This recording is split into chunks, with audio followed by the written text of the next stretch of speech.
Hi guys, तो electricity के इस पार्ट में आज हम पढ़ने वाले हैं ओम्स लॉ और थोड़ा बहुत रेजिस्टेंस। ठीक है, क्योंकि रेजिस्टेंस एक बहुत बड़ा टॉपिक है, तो ओम्स लॉ इसी वीडियो में हम अच्छे से समझने की कोशिश करेंगे और थोड़े बहुत टर्मिनोलॉजी जो हमें रेजिस्टेंस का पढ़ना है, बाद बाकी जो फैक्टर्स वगैरह है जिस पर रेजिस्टेंस डिपेंड करता है वो सब नेक्स्ट पार्ट में देखेंगे। ठीक है गाइस, तो इसमें हम सबसे पहले ओम्स लॉ से स्टार्ट करते हैं। अच्छा, अगर हम ओम्स लॉ की डेफिनेशन और उसकी डेरिवेशन के बारे में बात करें तो उस पर पहुंचने से पहले हमें यह समझना चाहिए कि ओम्स लॉ आया कैसे, है ना। यह समझना बहुत जरूरी है। अगर आप ये समझते हो कि ओम्स लॉ बना कैसे, तो आप आसानी से ओम्स लॉ को समझ सकते हो। तो जिस साइंटिस्ट ने, जिनका नाम मतलब एक लास्ट सरनेम उनका ओम ही था, तो ओम ने जिस हिसाब से इस ओम्स लॉ को बनाया उसे हम समझते हैं। तो उन्होंने क्या किया, एक एक्सपेरिमेंट किया। उस एक्सपेरिमेंट में उन्होंने देखा कि उनके पास एक कंडक्टर ए है और उनके पास एक कंडक्टर बी है। उन्होंने कहा कि अगर मैं इस ए वाले कंडक्टर का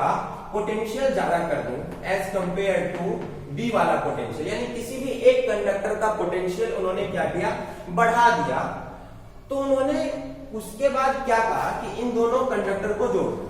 तो उन्होंने ए वाले कंडक्टर को और बी वाले कंडक्टर, इन दोनों को क्या किया, जोड़ दिया।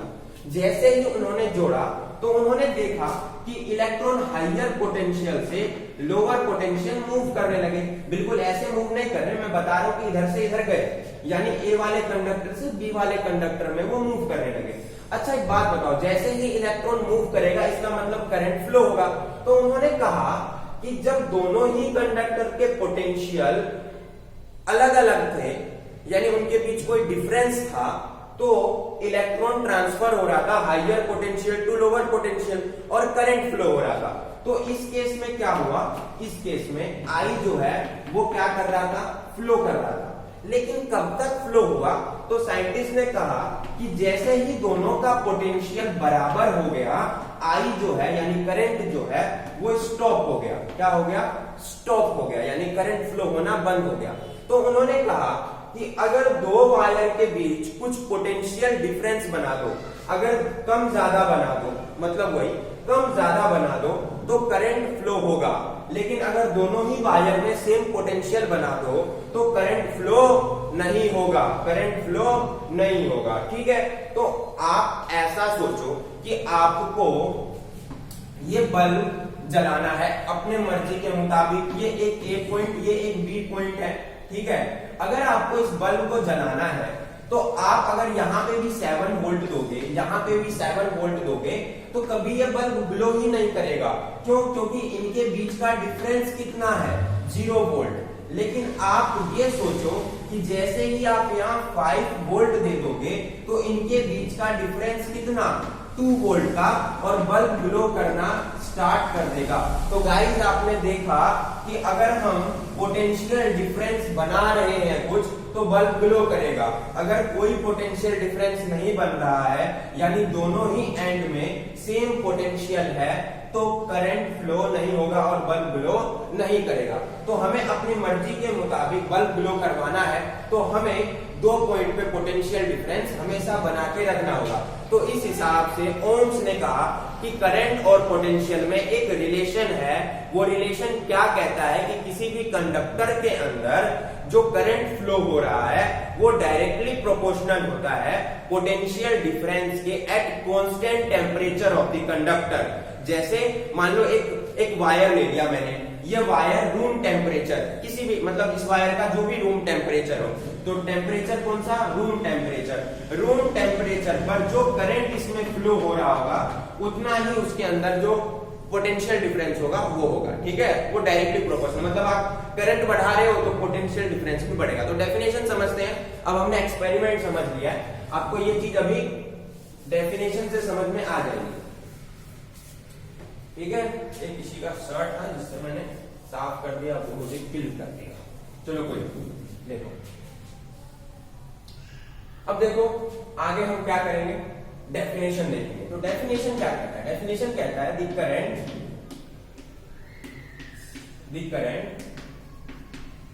Flow in a conductor is directly proportional to the potential difference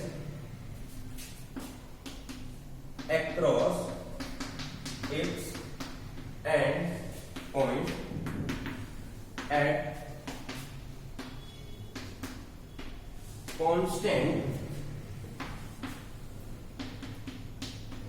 temperature of the conductor.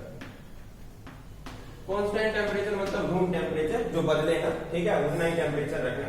तो कह रहा है कि किसी भी कंडक्टर के रूम टेम्परेचर या कांस्टेंट टेम्परेचर पर जो करंट फ्लो हो रहा है वो डायरेक्टली प्रोपोर्शनल होता है किसके, पोटेंशियल डिफरेंस के, जो उसके दोनों एंड के अक्रॉस है। ठीक है, तो ये डेफिनेशन का आप उतार लीजिए, अभी इसके डेरिवेशन से आपको सब क्लियर होगा। ठीक है, तो ये आपका डेफिनेशन था जो इंपॉर्टेंट है। अच्छा, इसमें एक बात जो इंपॉर्टेंट है वो है कांस्टेंट टेम्परेचर, जिसे आपको हमेशा मेंशन करना होगा, क्योंकि constant temperature is a limitation of Ohm's law. अगर आप कांस्टेंट टेम्परेचर पर बात नहीं कर रहे तो ओम्स लॉ फॉलो नहीं होगा। ठीक है ना, तो देखो, क्योंकि जैसे जैसे हम टेम्परेचर बढ़ाते हैं तो उस मटेरियल के अंदर कुछ ना कुछ चेंजेस आते हैं, यानी उसके अंदर रहने वाले पार्टिकल्स कुछ एनर्जी गेन करते हैं, जिस वजह से उसके अंदर कुछ ना कुछ चेंज होगा। इसीलिए साइंटिस्ट ने कहा कि रूम टेम्परेचर या कांस्टेंट टेम्परेचर। ठीक है गाइस, तो देखो साइंटिस्ट ने क्या कहा कि जो हमारा करंट है वो डायरेक्टली प्रोपोर्शनल होता है किसके, पोटेंशियल डिफरेंस के। यहां पे फिर मेंशन कर रहा हूं, at constant temperature, at constant temperature. ठीक है गाइस, एट कांस्टेंट टेम्परेचर। अच्छा, इस प्रोपोर्शनैलिटी का क्या मतलब होता है कि अगर ये चीज जितना बढ़ेगा उतना ही ये चीज बढ़ेगा, और जितना ये चीज बढ़ेगा उतना ही ये चीज बढ़ेगा। मतलब अगर मैं करंट को 2 गुना बढ़ाऊं, 2 टाइम्स बढ़ा दूं, तो पोटेंशियल भी 2 गुना यानी 2 टाइम्स बढ़ेगा। अगर करंट को 2 टाइम्स डिक्रीज कर दूं, 2 गुना कम कर दूं, तो पोटेंशियल भी 2 गुना कम होगा, यानी 2 टाइम्स डिक्रीज हो जाएगा। बस ये प्रोपोर्शनैलिटी का मतलब होता है। अगर मैं इस प्रोपोर्शनैलिटी को कभी भी हटाना चाहूं तो एक कांस्टेंट लगता है। क्या लगता है, कांस्टेंट। तो V by I is equals to क्या आ जाएगा हमारे पास, हमने इसे हटाया, V के नीचे आ गया और एक कांस्टेंट आ गया। क्या आ गया, कांस्टेंट। बाद में नहीं, उसी टाइम इस कांस्टेंट का नाम दिया गया रेजिस्टेंस। क्या नाम दिया गया, रेजिस्टेंस। ठीक है, और इसे R से ही लिखा जाता है, मतलब V यहां पे देखें कि V इज इक्वल्स टू हो गया आपके पास I, और रेजिस्टेंस का मतलब हो गया R। तो V इज इक्वल्स टू क्या आ गया आपके पास, IR, और ये आपकी ओम्स लॉ का फॉर्मूला हो गया। ठीक है, डेरिवेशन तो हो ही गया, ओम्स लॉ की डेरिवेशन और ये उसका फॉर्मूला। अब इस रेजिस्टेंस के ऊपर हम चर्चा करेंगे, इसे आप उतार लीजिए। ठीक है, अब देखो गाइस, अगर मैं यहां से R का फॉर्मूला चेक करूं तो R किसके बराबर होता है, V बाय I के। अच्छा, R is equals to V मतलब हो गया आपके पास, इसकी यूनिट होती है वोल्ट और I की यूनिट होती है एम्पियर। क्या होती है, एम्पियर। वोल्ट मतलब V और एम्पियर का मतलब हो गया A।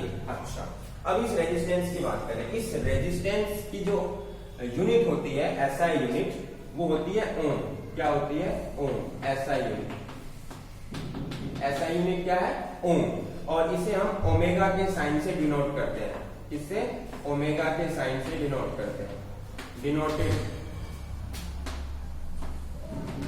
Denoted by omega. ठीक है, डिनोटेड बाय ओमेगा। ठीक है, ये हमारा ओमेगा का साइन होता है, याद रख लेना।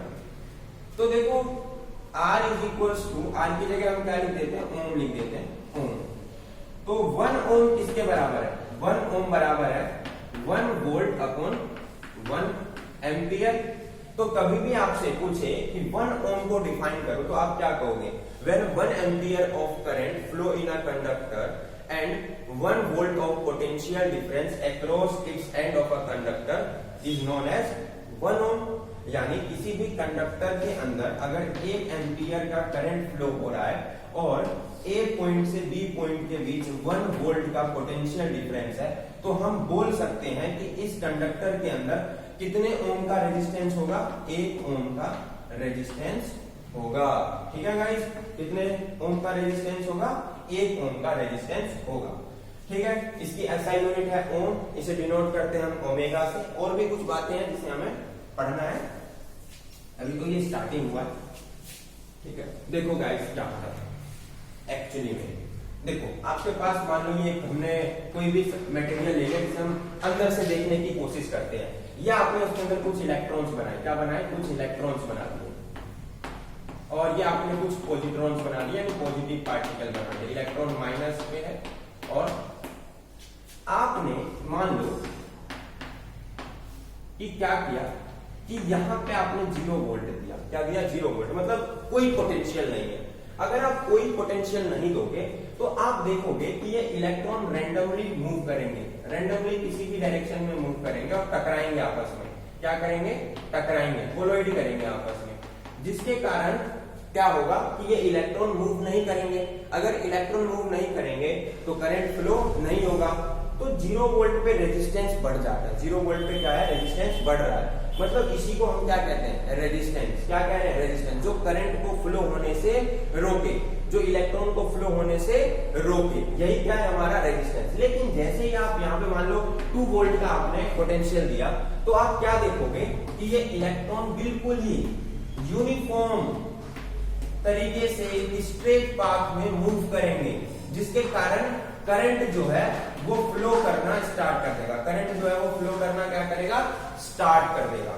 तो ये है रीजन कि जब 0 पोटेंशियल होता है तो रेजिस्टेंस बहुत ज्यादा होता है, जब हमारा कुछ पोटेंशियल हो तो रेजिस्टेंस क्या होता है, कम हो जाता है, क्या हो जाता है, कम हो जाता है, और इलेक्ट्रिसिटी फ्लो करना स्टार्ट कर देता है। ओके गाइस, तो ये था हमारा रेजिस्टेंस का कॉन्सेप्ट। अभी हम रेजिस्टेंस के जो रियलिस्टिक डेफिनेशन है उसे हम देखें, तो वो क्या कहता है, ये रेजिस्टेंस की डेफिनेशन लिख रहा हूं मैं, इसकी डेफिनेशन रेजिस्टेंस की, it oppose the flow of current or electric charge, बस यही बात है कि एक ऐसा फोर्स जो इलेक्ट्रॉन के अपोजिट डायरेक्शन में लग रहा है, यानी इलेक्ट्रॉन इस डायरेक्शन में मूव कर रहा है तो रेजिस्टेंस इसके अपोजिट डायरेक्शन में लगेगा, यानी एक एक्शन रिएक्शन की बात कर रहा है। यहाँ पर एक आपने न्यूटन का थर्ड लॉ पढ़ा है ना, to every action there is equal and opposite reaction, वही कुछ फंडा लग रहा है यहाँ पे, ठीक है ना। तो रेजिस्टेंस भी सेम इसी तरीके से काम करता है। तो ये था हमारा रेजिस्टेंस। अब हम अगले वीडियो में जो है वो क्या देखेंगे, एक तो ओम्स लॉ का ग्राफ देखेंगे। चलिए ओम्स लॉ का ग्राफ इसी पार्ट में हम देख लेते हैं, छोटा सा टॉपिक है, कुछ नहीं। आपको पता है कि आपका जो VI का ग्राफ होता है, VI का ग्राफ होता है वो ओम्स लॉ में बिल्कुल ही सीधा बनता है। कैसा बनता है, सीधा, क्योंकि आपने देखा है कि I is directly proportional to V, यानी I बढ़ रहा है तो V बढ़ रहा है, V बढ़ रहा है तो I बढ़ रहा है, I घटेगा तो V घटेगा। तो इस केस में जो ग्राफ बनता है वो हमेशा कैसा बनता है, लीनियर, यानी सीधा ग्राफ बनता है, स्ट्रेट ग्राफ बनता है, ठीक है। ये बताते हैं कि यूनिफॉर्म चल रहा है, क्या चल रहा है, यूनिफॉर्म चल रहा है, ठीक है। पेपर में ग्राफ भी आते हैं, एक ग्राफ पे डिस्कशन करेंगे, छोटा सा पार्ट बनाएंगे, 2-3 मिनट का होगा, उसमें ग्राफ के ऊपर डिस्कशन होगा ओम्स लॉ के, ठीक है। अब देखिए ये जो लाइन होता है ना, ये इसे हम स्लोप भी बोलते हैं, क्या बोलते हैं, स्लोप, क्या बोलते हैं, स्लोप। और ये स्लोप जो होता है वो होता है हमारा di/dv, क्या होता है, di/dv। और ये आपके अभी सिलेबस में है नहीं, फिर भी मैं आपको छोटा सा बता दूं, di/dv किसके बराबर होता है, 1 बाय रेजिस्टेंस, किसके बराबर होता है, 1 बाय रेजिस्टेंस। और इसको बोलते हैं हम कंडक्टेंस, क्या बोलते हैं, कंडक्टेंस, क्या बोलते हैं, कंडक्टेंस, ठीक है। थोड़ा बहुत आप लोगों को थोड़ा बहुत नॉलेज होना चाहिए। अब ये d/dv क्या होता है, देखो इसका मतलब होता है डेरिवेटिव। क्या होता है, डेरिवेटिव। अब हम देखो इलेक्ट्रॉन तो देख नहीं सकते, बहुत छोटे छोटे इलेक्ट्रॉन होते हैं, तो वो इलेक्ट्रॉन जो डिस्टेंस कवर कर रहे हैं, क्या कर रहे हैं, डिस्टेंस कवर है, वो भी बहुत छोटा होगा, नेग्लिजिबल होगा। तो जब भी हम किसी छोटे से डिस्टेंस की बात करते हैं, क्या किसी भी छोटे से डिस्टेंस की बात करते हैं, तो हम डी डेरिवेशन लगाते हैं। 11th क्लास में आएगा, थोड़ा बहुत अभी जान लोगे तो दिक्कत नहीं आएगी अगर साइंस लेते हो तो di/dv हो गया, और इसे हम स्लोप बोलते हैं। स्लोप किसके बराबर है, di/dv is equal to 1/r, और 1/r क्या इसके बराबर होता है, कंडक्टेंस के बराबर। और इसकी यूनिट क्या हो जाएगी, ओम की पावर -1, क्योंकि देखो 1/r हो गया तो 1/ओम हो गया, 1/ओम मतलब ओम की पावर -1। तो कंडक्टेंस की यूनिट क्या होती है, ओम की पावर -1 हम पहले इसे महो बोलते थे, लेकिन अब महो की जगह हम ओम की पावर -1 लिखते हैं। इस वीडियो में इतना ही गाइस, आई होप आप लोगों को पसंद आया हो। अगले वीडियो में हम प्रॉपर्टीज वगैरह पे डिस्कशन करेंगे, लिमिटेशन के ऊपर डिस्कशन करेंगे थोड़ा बहुत, और फैक्टर जिस पे रेजिस्टेंस डिपेंड करता है, जो सबसे इंपॉर्टेंट है, उसी से आगे रेजिस्टिविटी का कॉन्सेप्ट आएगा, वो देखेंगे। Okay guys, thank you.